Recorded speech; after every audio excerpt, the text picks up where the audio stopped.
So Dr. Natasha Parikh is an effective neuroscientist and teaching assistant professor in the psychology and neuroscience department at UNC Chapel Hill. She received her PhD at Duke University just down the road with a focus in cognitive neuroscience. Additionally, she was previously a postdoctoral fellow at Harvard University. Over the past few years, Dr. Parikh has taught courses on the psychology of music, psychology of imagination, programming for psychologists, and pandemics and mental health. Dr. Parikh, we are really grateful to have you here today. I've said it 3 times already, and I'll say it again. I'm really excited for your presentation, and thank you for being here today. Thank you so much for having me. Let me go ahead and share my screen. And so hopefully you all can see that. I cannot see you anymore, unfortunately. And so I'm just going to assume that this is working. Um, and so welcome, everyone. Thank you so much for joining me today. I am here to talk about music, right? Specifically how music can help with our mental health. I'll spend a little bit of time talking about creativity more broadly, but music is going to be really the focus of the talk today. But before we kind of jump into that, some of this was already mentioned in the introduction, but I just want to share a little bit about myself. And so I grew up in California, kind of around the San Francisco area.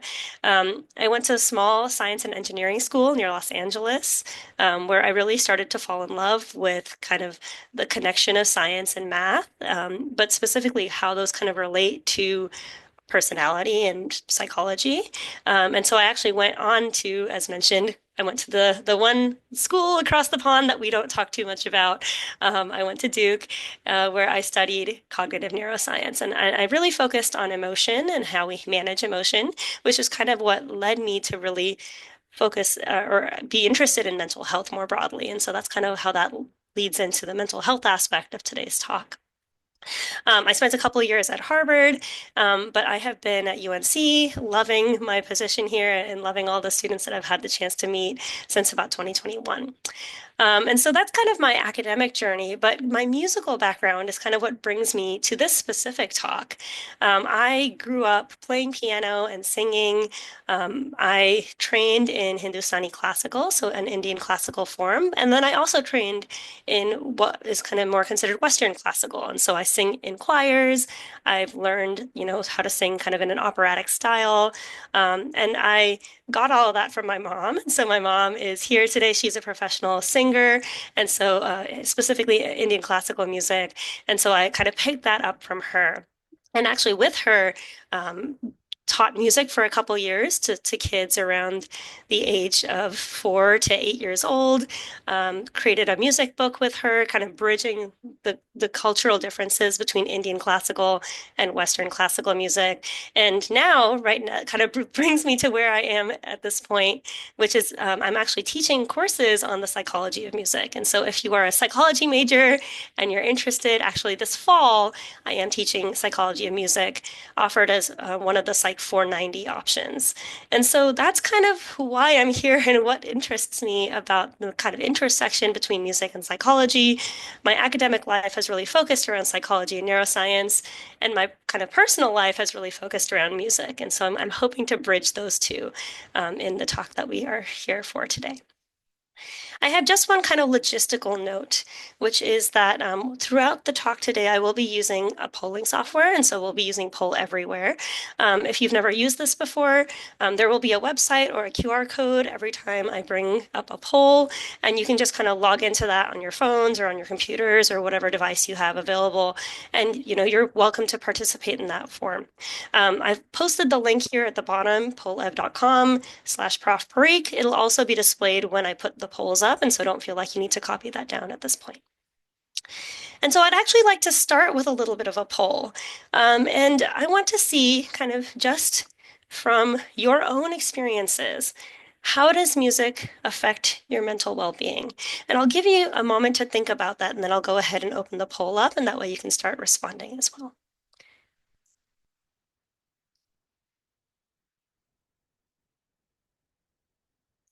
And so here is the poll, and hopefully that should open up.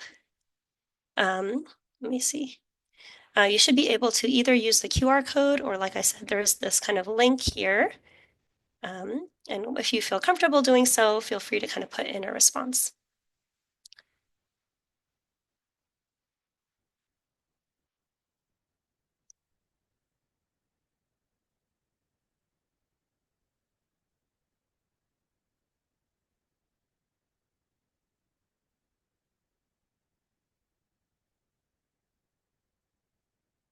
And this is completely anonymous, so don't feel, um, don't feel pressured to respond, but also don't worry about, um, me reading off a response with your name attached to it.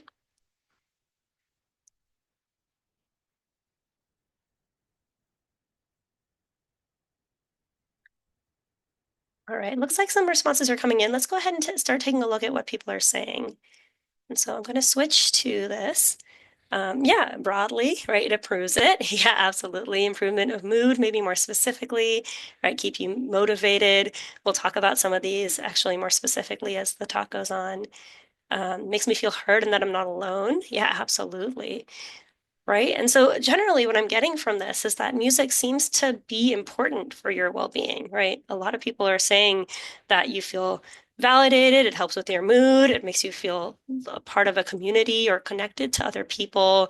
Um, Soothing, helps you de-stress, right? And this is, I think, why this connection has been considered so important, right? We kind of naturally turn to music to help us get through hard times, or to kind of continue if we're in a good mood to keep us in that good mood, right? To hype us up, to move kind of forward in that positive direction as well. And I think that's reflected through a lot of what we're seeing in these responses here.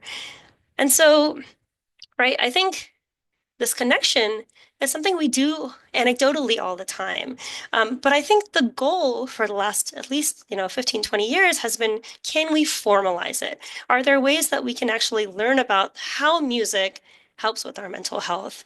And does it do so effectively and regularly enough that we can use it in a therapeutic context even? And so to kind of start with the big picture, right? If we just look at the numbers, across the globe, about 1 in 5 people struggle with mental illness at some point in their lifetime. And these numbers were pulled from between 1980 and 2013. They have since grown since COVID. I don't have the exact statistics since then, but we know that with the pandemic, things got worse for a lot of people. And actually, if we narrow that down to a college-aged sample, 60% of college students meet some sort of criteria for at least one mental health concern. And so this is a big issue, right? Especially for the demographics of who, most of the people probably here, right? College students regularly struggle with mental health. And scientists have always been looking for some way to help fix this, right?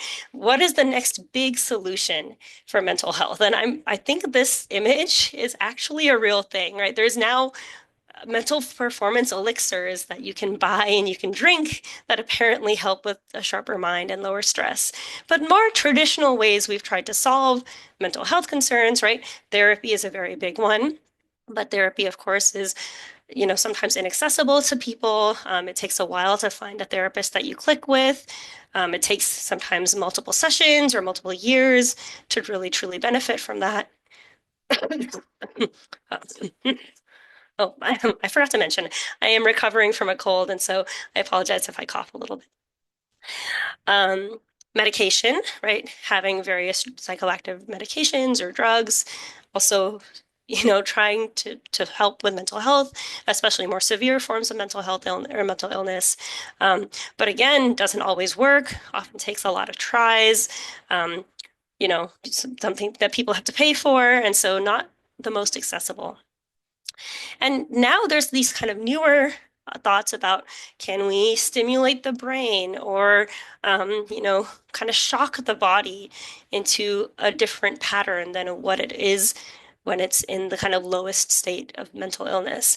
And while some of those are also very promising, they're also kind of scary, right? As a person who is going to the doctor, I don't want my doctor's first response to say, okay, let's shock your brain and see what happens.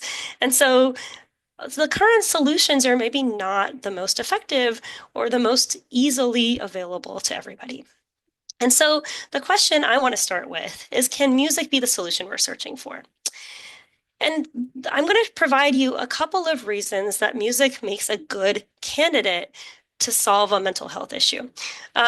One is that music is universal, right? Music is something that exists in every community, every culture, right? These are just some examples of music around the world. And so many varieties of music exist. And in fact, there has been kind of official research showing that every culture, every community, no matter how big or small, has some sort of music that they differentiate from other sounds like speech.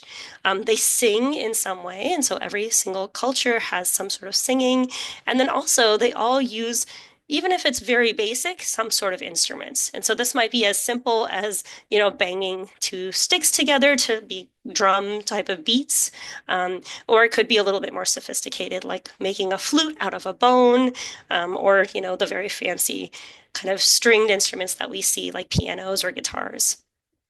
But this is universal, right? Music exists everywhere. And so right off the bat, right, we can see that that solves an issue of accessibility. Everyone has access to music. Music also influences individuals of all ages. And so I couldn't talk about this without showing you some really cute videos of babies and music. We'll get into that in a moment. But right, music is something that even a newborn reacts differently to than other sounds, all the way through, till the moment you pass, right? Music can have a profound influence on your being. And so, as promised, here are just a couple of videos of how babies kind of intuitively understand music.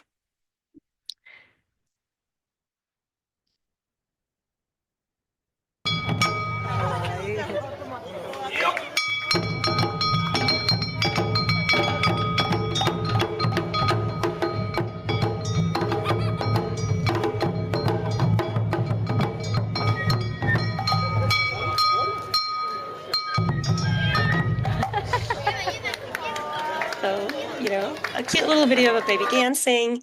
Even when the rhythm changes, they kind of change their dancing along to the rhythm, so they recognize the changes that are happening. Here's a baby before they can speak. Here's what they can do.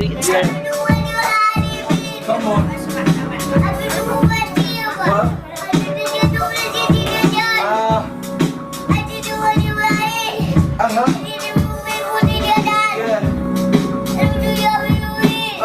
All right. And so, right, before even words have formed in this baby's brain, they are able to just use the babbling and the sounds that they know and rap, right? Kind of work with the rhythm, work with a beat, and make noises accordingly.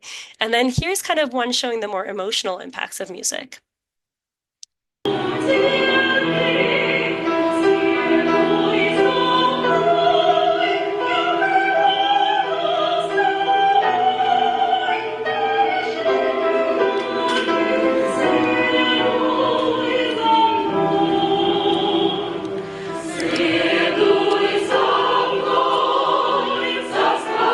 All right, I can watch these all day, but we'll stop there for now. Right, and so again, probably some imitating of a conductor happening, but clearly also emotional, expressions showing that this baby is feeling the music and is able to kind of recognize when it's swelling or when it's kind of getting, less intense. And so music, I think one of the benefits of music is that we don't have to hit a certain age for it to work, right? It can work on babies, maybe in different ways, but still could have some effect on as young as babies all the way through, elderly ages. And then, right, we talk about accessibility in terms of every culture having music, but we also, with kind of the internet, have access to music much more readily available than we did even 20 years ago, right? Things like YouTube or Spotify, right? You can kind of quickly find most music that or at least a wide range of music, with a single search. And so that's really amazing, is that just listening to music has become a lot easier. We don't have to go buy a vinyl or a CD or something to have music that we enjoy. And similarly, right, music is also accessible in the production of it, right? If you are able to sing, it doesn't have to be a good sound, but you can sing fairly easily with no cost to you, right? And similarly, we talked about very rudimentary instruments. We can kind of put together a pan and a wooden spoon and use it as a drum, right? And so the access to making music is also equally accessible as listening to music. And so that's kind of the first magnificent thing about music, is that it is very universal, very accessible. Secondly, as kind of implied by some of those videos we watched, right, music is inherently emotional. It doesn't have to have words for us to be able to identify the song or the musical emotion that comes from the music that we're listening to. And so here's kind of a second poll that I'm going to have you work on. Which is, if I'm going to play some music for you, and I want you to see if you can name the emotion associated with this. And so let me go ahead and play some music. It'll start off soft.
I'll give you maybe 15 more seconds to put in a response if you'd like to.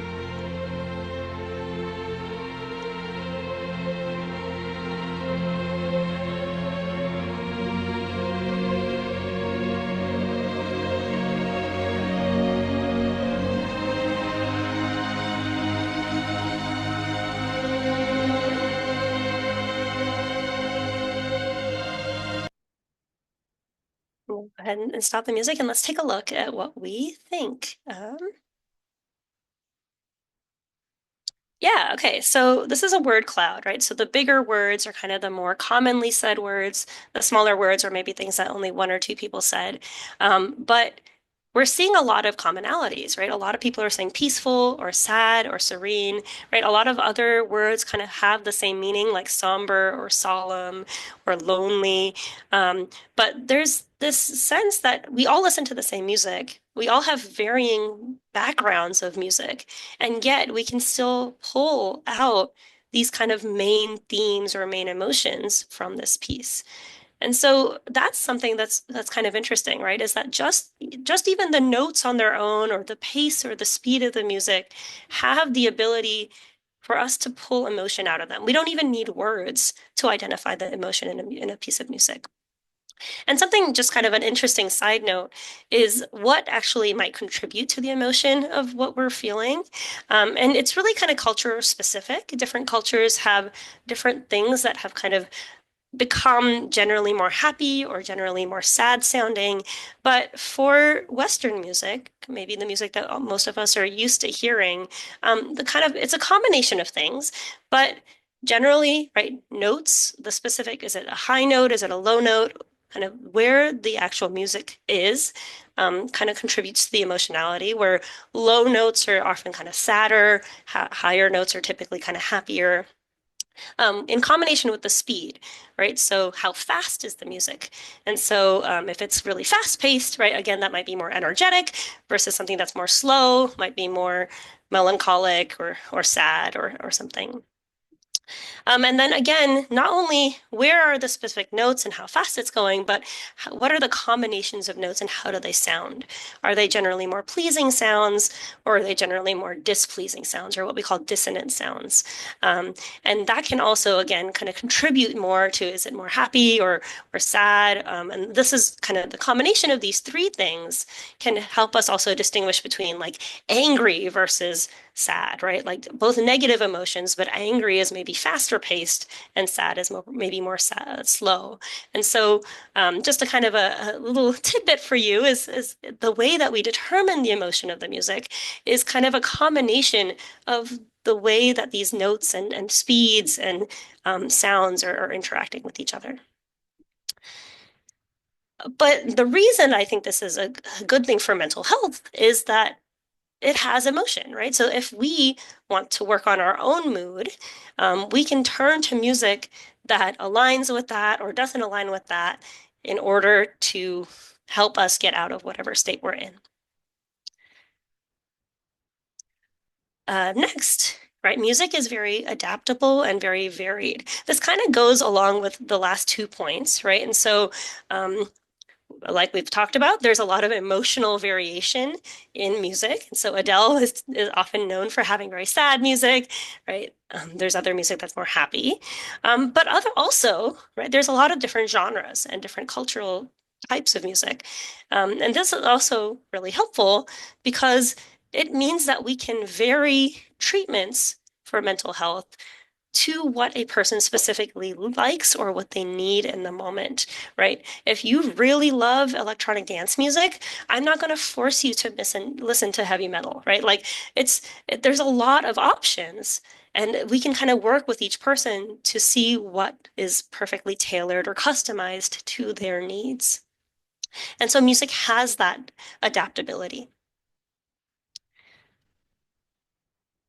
Thinking more about the neuroscience for a moment, another big benefit of music is that it activates large portions of the brain.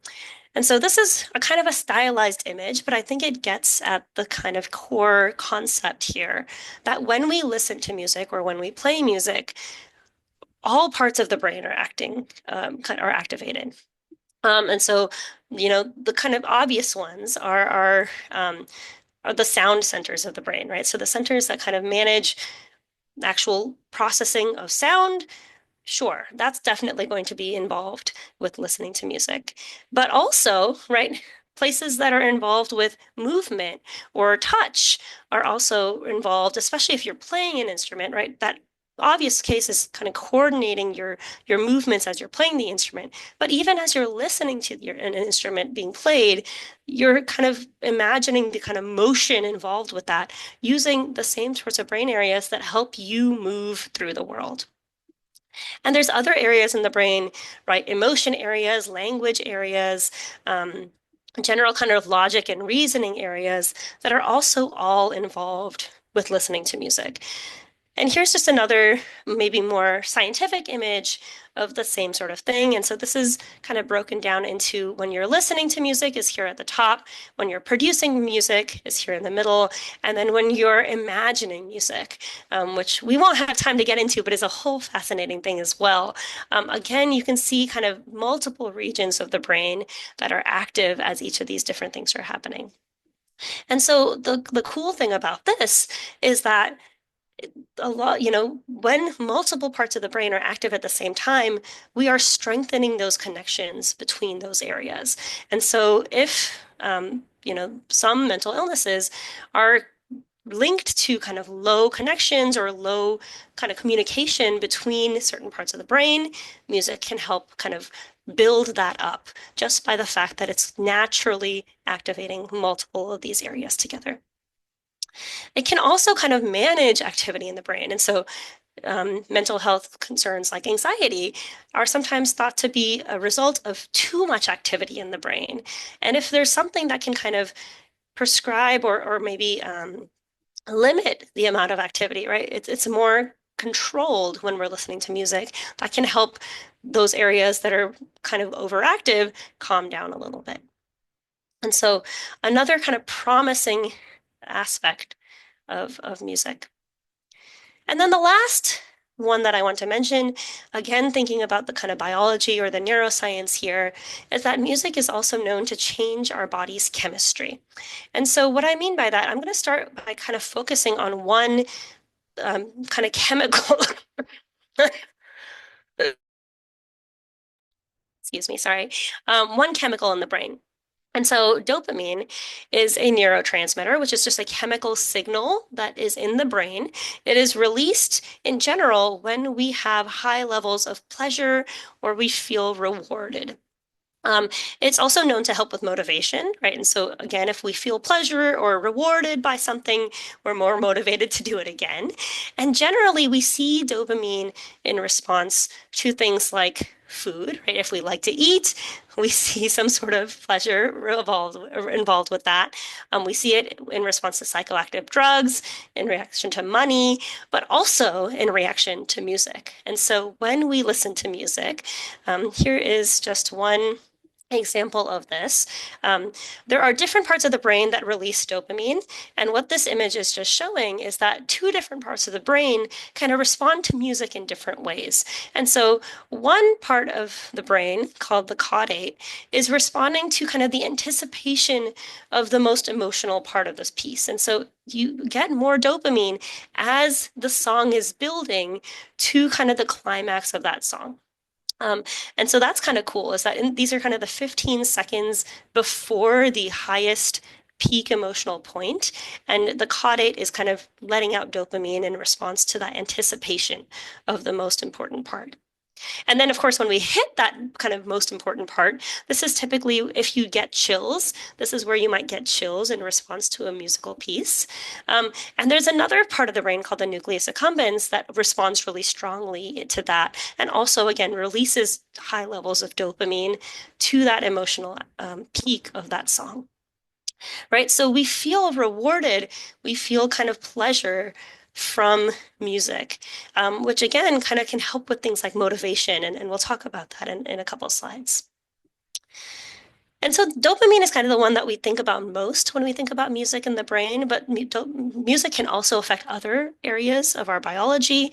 And so, for example, serotonin, which is another brain signal neurotransmitter, also associated with depression and anxiety, for example, seems to also be released in response to music. Cortisol, which is a stress hormone, is higher when we have high stress, also seems to decrease when we listen to music. And then, depending on the context, there's some research that also shows that our breathing regulates, our heart rate goes down, our blood pressure goes down, all as we listen to music. And so this gives kind of those last 2 points really give us some biological basis to think that music will be a really strong candidate for helping with our mental health. And so I've kind of, for the last 20, 30 minutes, I've been leading you to the point that music has a lot of potential to help with this question, right? A lot of hope for solving this mental health problem. And now, of course, the question is, does it actually work? Does it do everything we want it to do? And of course, the answer is it really kind of depends. This is really something that's been started to be studied more like intensely in the last 10 to 15 years. I think all the studies I'm going to present from here forward are mostly in the last 5 years or so, 5 to 10 years. And I think some of the work that's been done in this area has not been studied well, but I think the more we're getting, sorry, there's a lot of research showing that music is really helpful. I think the more that we're getting kind of well-controlled, really well-done research, the more the answer is getting a little bit more nuanced. And so while I wish the answer was yes, music is amazing, it helps with everything, what I'm going to spend the rest of today's talk talking about is The answer is not as simple as just a blanket yes. It really seems to depend on the situation and how we use the music that we have at hand. And so I'm going to start with some of the good things that music helps us with. And so one of the big ones is that music engagement with others improves mood, it reduces stress, it increases social cohesion. And so specifically what I mean by this is that, for example, if you listen to music with other people, that seems to reduce how stressed we feel. And so there was a study that was done, this was, I think, 2016, where they found that listening to music alone versus listening to music with others, it doesn't even have to be with other people you know, it could be with strangers, but that seems to make your stress go down over time. And it's not just the fact that you're with other people or you're socializing, it's more than the actual fact that you have somebody with you. It's the fact that there's specifically music there that is kind of seeming to lead to this decrease in stress.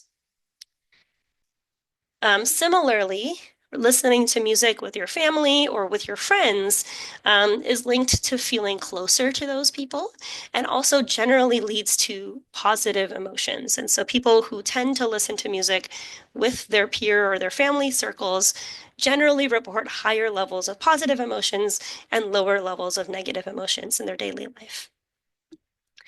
And then in terms of kind of social cohesion, singing especially, singing with others, really seems to build quick social bonds. And this was actually a study that was done where they compared singing to doing other types of creative activities. And so craft making or writing classes. And what they found is that over 3 sessions, they had participants rate how close do you feel to the group. And they started kind of low, which makes sense, right? Most of these people didn't know each other ahead of time. But even after one session, there was a big jump in how close people felt to the group. And that continued to rise across the 3 sessions. But really, what was distinct about music versus some of these other kind of craft or writing types of classes is that the initial jump was much higher. Other classes, you eventually get close to them as well, but it seemed a lot more dependent upon getting to know each other. And so it took longer to reach kind of the same state. Whereas even just singing with somebody after one session really makes you feel closer to them. And so one of the big benefits of music is that it can help us combat loneliness, right? Going to concerts with other people, singing with them in the quad, even just listening to music in a dorm room together, or, those all can help build bonds where it may be harder to build bonds otherwise. And so, one immediate, hopefully positive, is that music can make you feel closer to other people. The second kind of thing I want to bring up is kind of dependent upon how you listen to music. And so when people listen to music, they tend to have many, or it could be,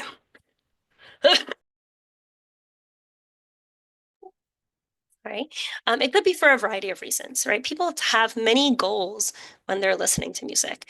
And so some of these are more mental health related, but some are kind of more general. And so, for example, enhancing your mood, right? If you're in a happy mood, maybe you want to stay in that happy mood. So you find music to stay with you in that kind of period.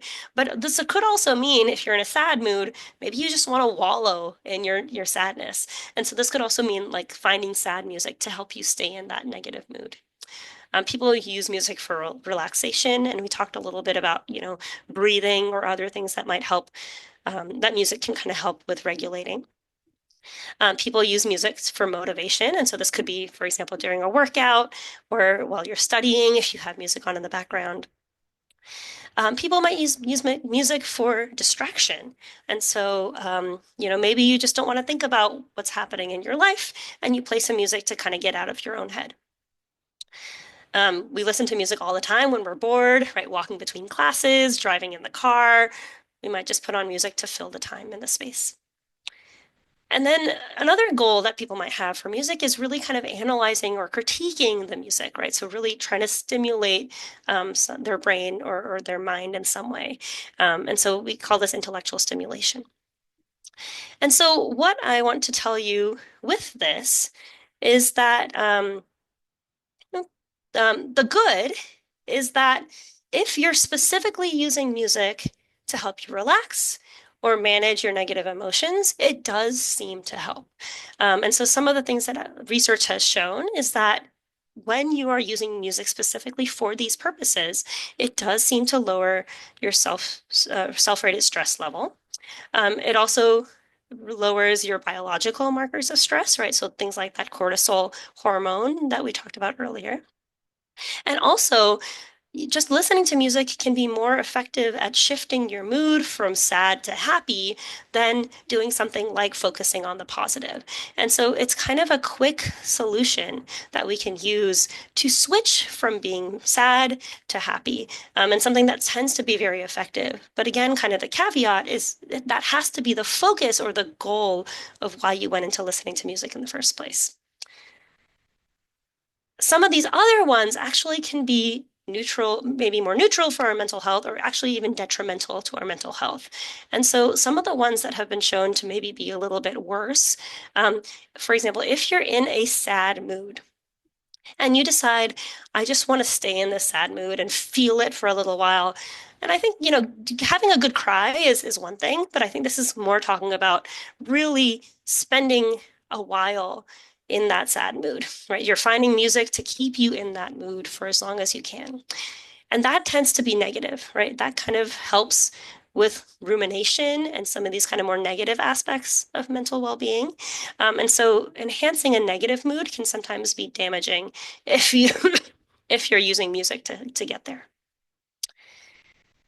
And then along the same lines, if you are choosing to use music to kind of block out the world, that can also sometimes be a negative thing, right? If you're kind of isolating yourself and just trying to kind of block your emotions and not process them, that's also where music can actually be more detrimental than more helpful. And so just be mindful of that as you're listening to music in the future. How are you using the music? What is the goal of the music that you're listening to? And maybe that'll help with getting you to where you want to be afterward. The next kind of good thing I want to mention is that music has been really helpful for motivation and pain management. Motivation kind of follows from that dopamine response that we talked about earlier today. But what we actually see kind of from the research is that, for example, having music during therapy sessions makes them more enjoyable and more motivating. And actually, people tend to come back more often if they know that there's music that's going to be involved. And so that can really help with, especially for therapies that are a little bit more challenging, where people are less excited to continue, like substance use, for example. That can kind of keep motivating people to come back. Music during a workout can make it easier. It makes you feel like it's easier, even if it isn't physically easier. And it also makes you work a little bit harder. And this is especially true if you're listening to faster music compared to slower music. And then, kind of in an amazing way, music actually helps increase your pain threshold, or it allows you to manage pain for longer periods of time. And so there's some really cool research showing that people, if they're listening to music, actually require less anesthesia, right? If they have the opportunity to kind of give themselves anesthesia as they need, if they're listening to music, they'll actually administer less anesthesia to themselves than if they're not. And then similarly, right, if they're undergoing a painful experience, it's shown that they can actually manage that for longer periods of time. Like they will, a common example is just putting your hand in a cold, like an ice bath. People will keep their hands in for longer periods if they're listening to music than if they're not. And it could be as simple as that they're just distracted, but there's also some research suggesting that music is maybe helping dampen the pain in our brains.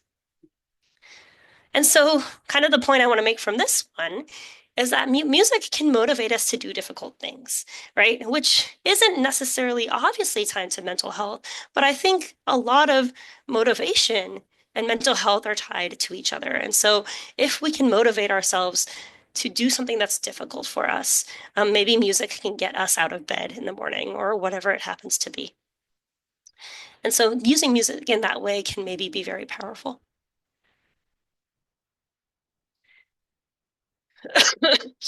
And then the last kind of good thing I want to mention that music can help with for today is that there's a lot of research suggesting that music therapy and music interventions are generally effective. And so here's just some examples of what that is, but I'll get into what exactly we mean by music therapy in just a moment. And so music therapy has shown to be effective for all types of more severe, like clinically diagnosed mental health, mental illnesses. So it has shown to be good for lowering anxiety and depression levels, even compared to other treatments like therapy or drugs. And this is even stronger, the results are even stronger if it's a group therapy session or if the person is particularly elderly. Um, if I have time, I'll talk specifically about how music is incredibly helpful for aging and for dementia and Alzheimer's. But just note that for elderly patients or participants, anxiety and depression reduce much more if they are involved in some sort of music therapy.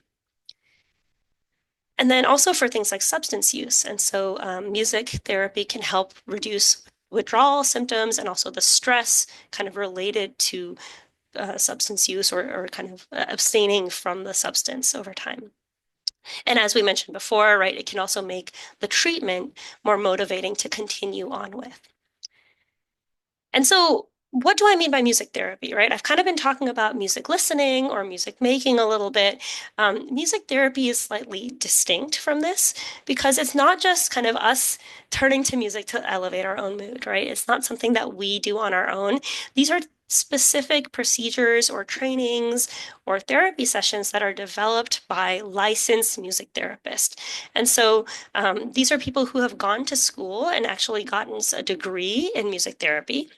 And this often involves playing multiple instruments, really good improv skills, as well as training in counseling, right? So there is the kind of actual therapist aspect as well, where they've learned kind of different coping skills and how to do a traditional therapy session, but how to bring music into that as well. And then the actual methods that they use in their therapy sessions is really going to depend upon what the goal of their therapy session is for. So music therapy is used for psychiatric and mental illnesses, but it's also used for things like neurological illnesses. And so things like strokes or seizures, developmental disorders. So helping people with speech or autism kind of concerns, and just also generally with like coping with life, right? So grief is another big example of where music therapy has been found to be really powerful. And so here's just kind of a quick summary of what music therapy is. And I apologize, that's pretty small on the screen here, right? But there's many different things that can come into a music therapy session. So that could involve art, it could involve, playing the drums, kind of imagining music, or actually playing or songwriting. But there's kind of two main types of music therapy that I want to introduce you to. And the first one of those is what we call receptive or passive music therapy. And this is just where you're listening to music that has kind of been pre-recorded or you're listening to live music specifically for a purpose. And this is really helpful for people who may not be able to actively participate as often, and also kind of help kind of evoke memories or inner experiences, which then might lead you to a more guided non-music therapy.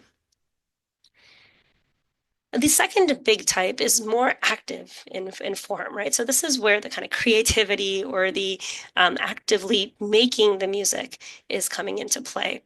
And so there's many different things that you could do, right? There could be singing, and again, this could be used for mental health, but also for physical health, things like breath control, kind of working on your oxygen saturation, working on language use. You could be playing music with an instrument like a drum to again help with things like fine motor control, but also for cooperation, attention, learning about rhythm or synchronizing with other people. And this is kind of the more popular form of music therapy because it really seems to engage those reward pathways. It encourages cooperation, and also it again allows for further discussion, right? So once you've kind of brought these different things into the open, now the therapist can work with you to analyze those or to kind of work with those as you continue on with the therapy session. And so music therapy is kind of a burgeoning field of therapy. It's often seen at the moment as nothing else has worked. Let's try music therapy. But I think what I want to suggest to you is if it's something that's interesting to you, seek it out. There's a lot of resources around the triangle, and I'm happy to send those out.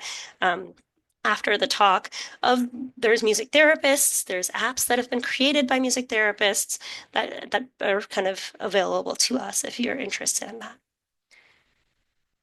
And so those are kind of all the good things that music can do. The one kind of caveat that I want to bring to the end of today's talk is that generally speaking, listening to music is not going to be as helpful for your mental health as making music, right? Being actively engaged in the making of the music. And there's kind of multiple reasons for this, but let's start by talking about why music listening doesn't always work. And I think the reason I want to bring this up is that this is what we hope for, right? We hope that it's as simple as us being able to kind of like, oh, let me just play some music and I'll feel better. But, like I mentioned, a lot of people have been studying this, and as we've kind of focused in on better controlled studies, right? Studies that really do experiment as opposed to just look for correlations. The kind of the better the studies they are, the more we've been learning that this is where we're seeing some shortcomings. And so generally, right, listening to music after a stressful event does not seem to help any more than just even sitting in silence does.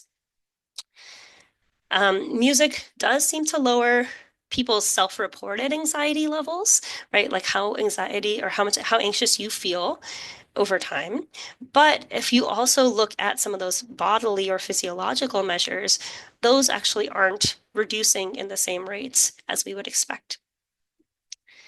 And some of this might depend on context, right? Some of these studies, the experimenter is choosing what music you're listening to versus you get to choose on your own, right? So if we kind of think about that in a real world setting, if you are putting your own, headphones on and listening to your own music, that might have a different effect than if you're listening to whatever's playing in the grocery store at the time, right? So it might depend on the context.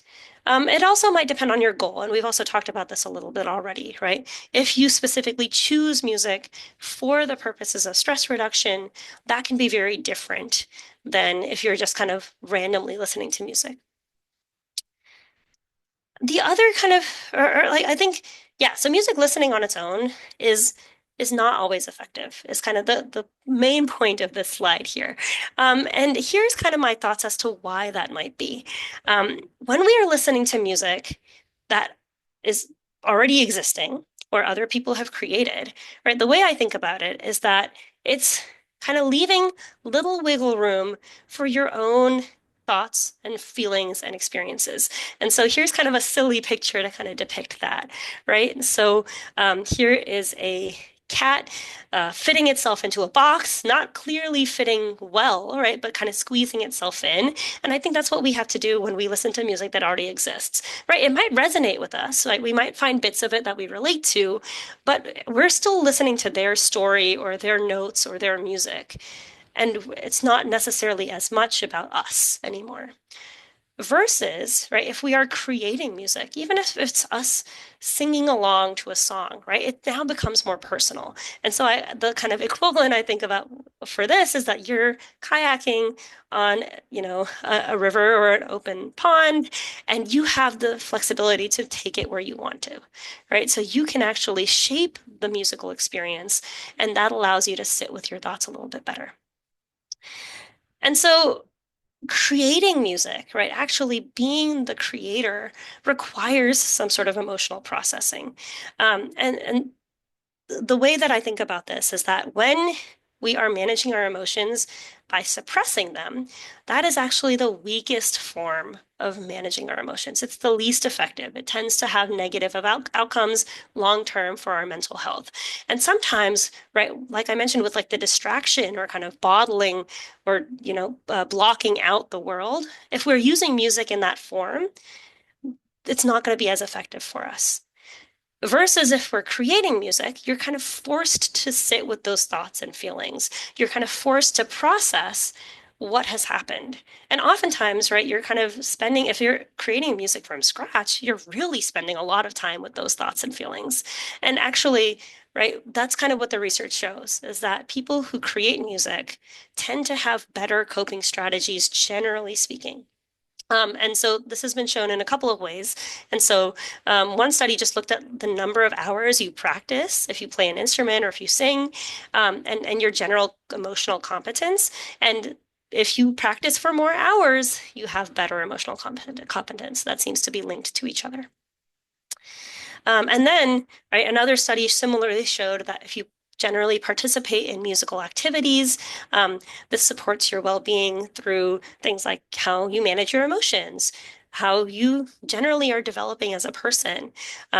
You find ways to provide breaks from problems that you have. So you give yourself kind of mental health breaks through these musical activities. And then, as we talked about, right, you're building those social connections with each other. And so what I want to end with is that it really seems like creating the music is the thing that is the most I'm sorry, the most powerful way to impact your mental health.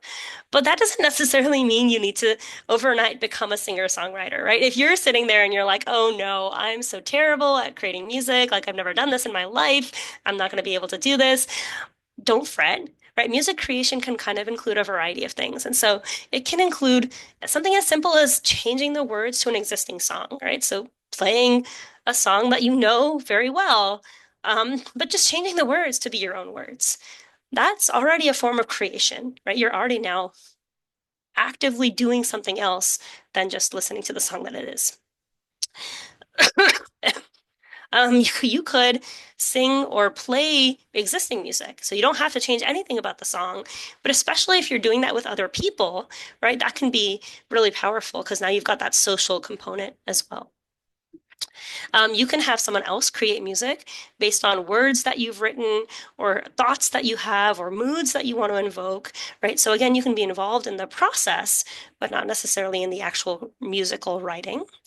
And then it could also be something that doesn't have pitch, right? So it could be creating rhythms or beats or raps, things that don't require you necessarily to also think about, are we going up in pitch or up in notes or down in notes, but you still have a musical underlying sense.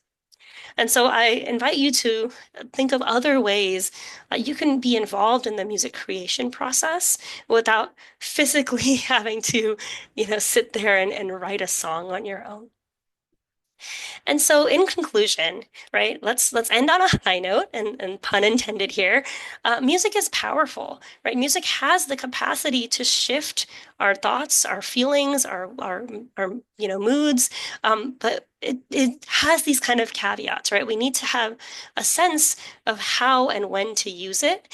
And I think that is where music can be the most effective for our mental health. And so I'm going to go ahead and stop there. Thank you so much. I would love to take any questions that you have. Well, that was awesome. Thank you so much, Dr. Parikh. I took down lots of notes as you were presenting, and I know folks in the audience, I saw a lot of reactions throughout your presentation, especially for those early videos. I'm also curious how many people, when you played that music early on, immediately thought of the closing scene to Platoon as we were listening to Adagio for strings, right? Because that was the first memory that came to my mind when I heard the first couple notes there. That was amazing. So we do have a question in the Q&A, and would certainly invite others to drop their questions and comments too, right? So even if you don't have a question, there may be things that came up for you throughout this presentation. And so just make comments. That's how we're able to have some dialogue and discussion here, and maybe some things for Dr. Parikh to react to. So has research been done on hearing loss in music? Specifically, people with hearing loss might be at a greater risk for dementia and Alzheimer's, and what might be the relationship between hearing and then absorbing and listening to music?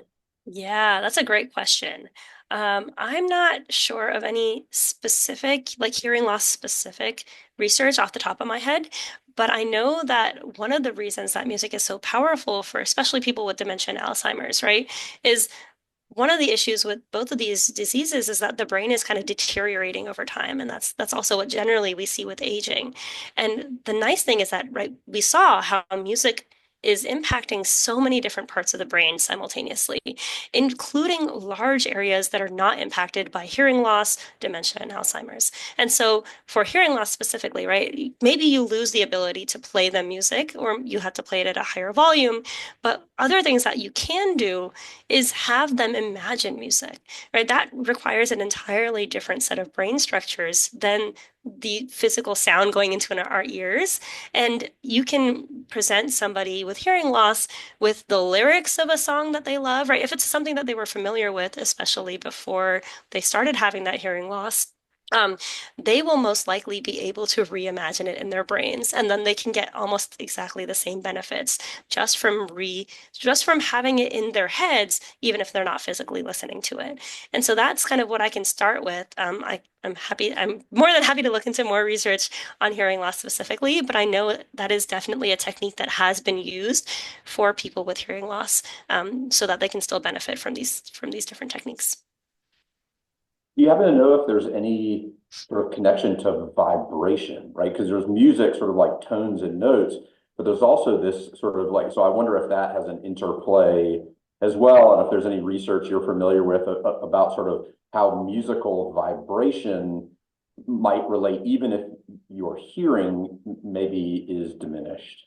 Yeah, that's a great point. And I think we especially see that in deaf listeners to use to music, right? Sometimes what they will do is they'll just turn the bass really high up so that they can physically feel the music, even if they can't hear it. And again, I think just the beats and the rhythms can have a very strong effect as well. Yeah, good point. Having been to some very loud concerts, I have felt music travel through my body before, Yes, and it's a visceral emotion, right, and feeling, right. You can hear, and you can hear the sound, but you can also feel the sound waves moving through your body. absolutely. Absolutely. Yeah. Right. Um, we got not a question, but a comment. Really liked how you made the distinction between listening to music with the intention of relieving stress versus as a distraction or to stay stuck in an unwanted emotion. And so this idea, which I think you talked about, of sort of intentionality, right, is maybe the most important element here, or one of the most important elements. Exactly. No, I think that's exactly right. And I think that that's the distinction I really wanted to make because I think oftentimes, right, when we're listening to music, we are using it as a distraction technique. And so I think recognizing that can also be really helpful in just managing our own emotions throughout the day. There was another comment, maybe wrong, but I believe I've read about how patients with aphasia are able to process or verbalize music such as lyrics. Is there any demonstrated double disassociation between language centers and music processing areas? Yes. So this is super fascinating, right? So there's some research that's being done that shows, so language is largely on the left side of the brain. There's obviously some things on the right side that are involved with language, but a lot of our main language areas are on the left side of the brain. Interestingly, those same language areas, if we look at those on the right side of the brain, they seem to be heavily processed in music production.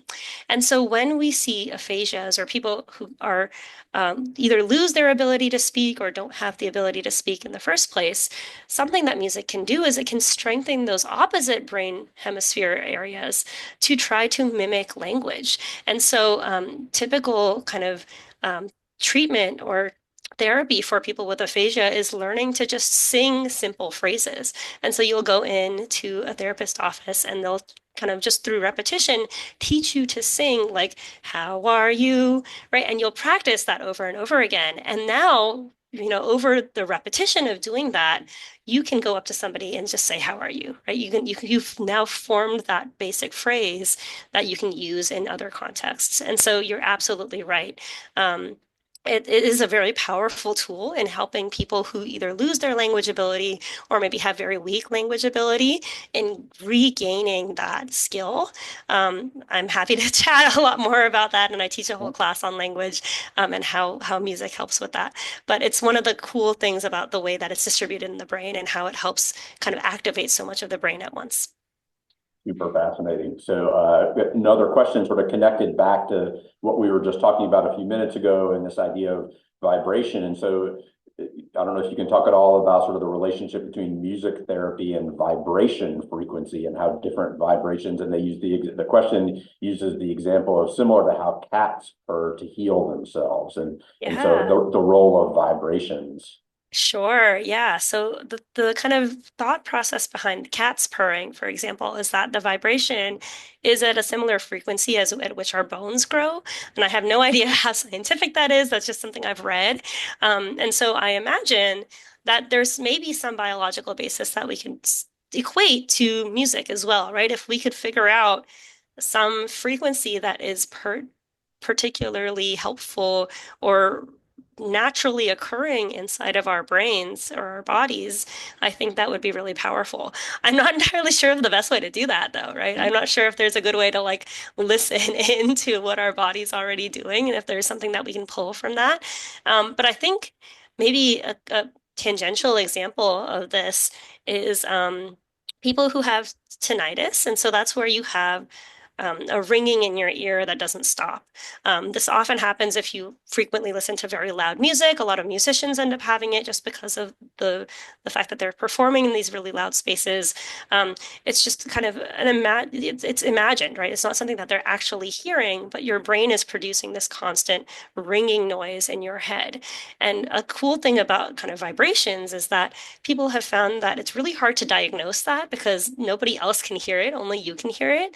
And so one way to diagnose it is to try to play that same sound out loud and see if when you play other sounds, does your brain react? But when you play that sound, your brain shouldn't react because it's already hearing it. And so that's already, I think, one really cool way to incorporate just the vibration of a music or just the kind of like basic components of music into therapy in some way. Side note, if what you just talked about is interesting to folks, there's an incredible movie called Sound of Metal that came out a few years ago, I think 2019 or 2020, about a drummer who loses their hearing. And it's just an incredibly powerful movie, and it focuses a lot on what you just talked about. So Sound of Metal. How does familiarity to specific music influence music therapy? So, for example, if it's an unfamiliar piece, will the patient get similar results as to a familiar piece? And I guess maybe related to this idea is like, do different people react to different music differently? Sure, yeah. And I think the research is a little bit mixed on this. Right. I think you're referring more to passive forms of therapy, right? Where we're listening to songs or music that already exists in the world. And I think then it is going to be heavily driven by the patient, right? What they enjoy, what they feel like listening to. And I think in a music therapy context, right, I think that's usually the place that the therapist will start. And then they might shift depending upon, how the conversation goes. But I think it's often driven by the patient and not driven by the therapist itself. Um, for more like creation of music, I've seen a couple of videos of music therapy sessions, and how they go is often they'll ask the patient, what mood are you in today? Or what do you feel like creating today? Right? And they might say, I'm feeling something kind of upbeat, maybe a little bit jazzy. And then they'll start playing something with that general mood or theme, and they'll create something together. And so again, it's very much a conversation with the patient and the client, to find a mood or a theme or something that drives the session. I think if it were really heavily influenced, like if me as a, if I were a therapist, if I came into the office and said, hey, this is what we're doing today, I don't think that's going to be nearly as effective, right? I think the point is to make it personalized so that you are able to process your own feelings as opposed to have something kind of shoved in your face. And as you indicated in the beginning, there's so many options, right? There's things can be so uniquely tailored versus other types of maybe medicinal therapy are limited, right, to what the Exactly. market has to offer versus music.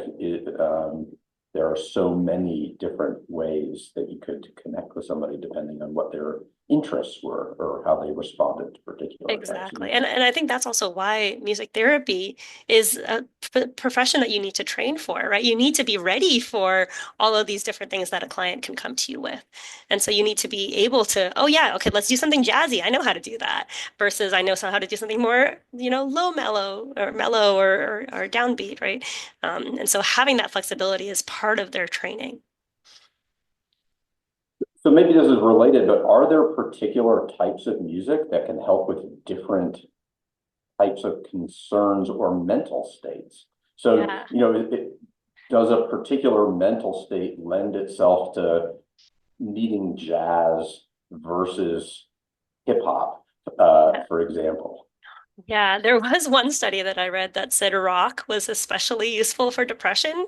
I'm not sure how that was determined, but that's the only time I've actually seen that kind of a relationship. I think otherwise it's largely driven by the emotionality of the music itself, as well as what the person enjoys. A lot of the research has kind of only been done on classical or instrumental music. And so either, classical in terms of like orchestral music or jazz types of pieces. And those tend to be generally effective because, again, the less we're limiting ourselves into a box, the better. And so if there's no lyrics, there's a little bit more room for interpretation than if we also have lyrics on top of that, right? It's now really tied to the creator of the music story as opposed to the individuals and the feelings and thoughts. And so I think maybe a broader answer would be I think classical or jazz generally might have a better impact, regardless of your specific needs than something with lyrics, unless you really have a personal connection with the thing that you're listening to. That's interesting, right? Because if you think about classical music, you get the if somebody says sort of play this, right? You can if you know how to play a piano, somebody can hand you a piece of music, and if you can read music, you can play that. Versus jazz, which is improvisational, and no two people might play a jazz piece in the same way. Exactly. Yeah. So it's Really, also probably up to interpretation a lot. Yeah. yeah. That's really cool. Just a note that somebody really appreciated and said that's super interesting related to the hearing loss piece. This person indicated that they're a performing musician and have hearing loss as a result, and really resonated with some of what you were talking about. So thanks. Oh, that's incredible. Yeah. I mean, Beethoven famously, right, lost a lot of his hearing by the end of his lifetime. But like, I think what you're probably doing is you probably have really good musical imagery. And I think Beethoven is known for that, is that he could hear entire orchestras in his head, which allowed him to continue composing for the rest of his life. And so props to you. That's incredible. I hope you continue performing and playing music for the rest of your life. Early on today, in the presentation, you referenced different cultures, right? And sort of this universality. And if you go anywhere in the world to any culture, you'll find music. Are you aware of any research or studies that look at how different cultures use music and creativity for mental well-being? Yeah, that's a wonderful question. There are kind of some functions of music that are pretty standardized across various cultures. Um, and again, this is, ranging from more modernized cultures, but also kind of very nomadic, tribal cultures as well, or people. And they all seem to have music for love, for healing, for dance, and then for just for singing to children or for babies, lullabies type of music. And so those seem to be very universal functions of music that almost every single culture has developed in some way. And many of them have very similar features, right? So there's some really incredible research that has been done by Dr. Samuel Mayer, who was at Harvard while I was there. I think he's since moved to a different institution. But he actually, with a team of researchers, gathered music samples from around the globe, and again, from varying sizes of cultures and tribes and communities. And he tried to see if, if you played that music for somebody from a completely different culture, could they identify that as a love song or as a lullaby or one of these kind of standard functions. And for the most part, it was fairly simple to identify them. Some are a little bit more tricky than others. Like I think sometimes I think there was also another common function was like music specifically used for death. And so funeral types of music. And so some of those were a little bit trickier, right? Like death music would sometimes get confused with like music used for like marching or organizing. But I think the four that I mentioned initially were fairly distinct from each other, and were generally identifiable. And so I think that's really fascinating is that regardless of the differences between cultures and whether the culture is more community based or individualistic, they've all kind of developed these same sorts of musical types. Um, as to what is like the specific music that's being played, though, I think that can vary very widely across different cultures. And so generally happy and sad music have very similar traits across cultures. But if you go into kind of any other emotion, it's really hard for example, an Indian classical listener to accurately, someone who's only been exposed to Indian classical music, right, which is kind of rare now, um, to identify like a angry piece of Western music. The joke in music is that if you want to find people who haven't been exposed to other cultures of music, go to the America, go to the US, because they're so kind of isolated in the types of music that they listen to. Other cultures around the globe often have exposure to Western music. But there are these really cool studies that have been done, like can Western listeners accurately identify the emotion of these other pieces. And again, happy and sad are probably the easiest. Other emotions are a little bit harder.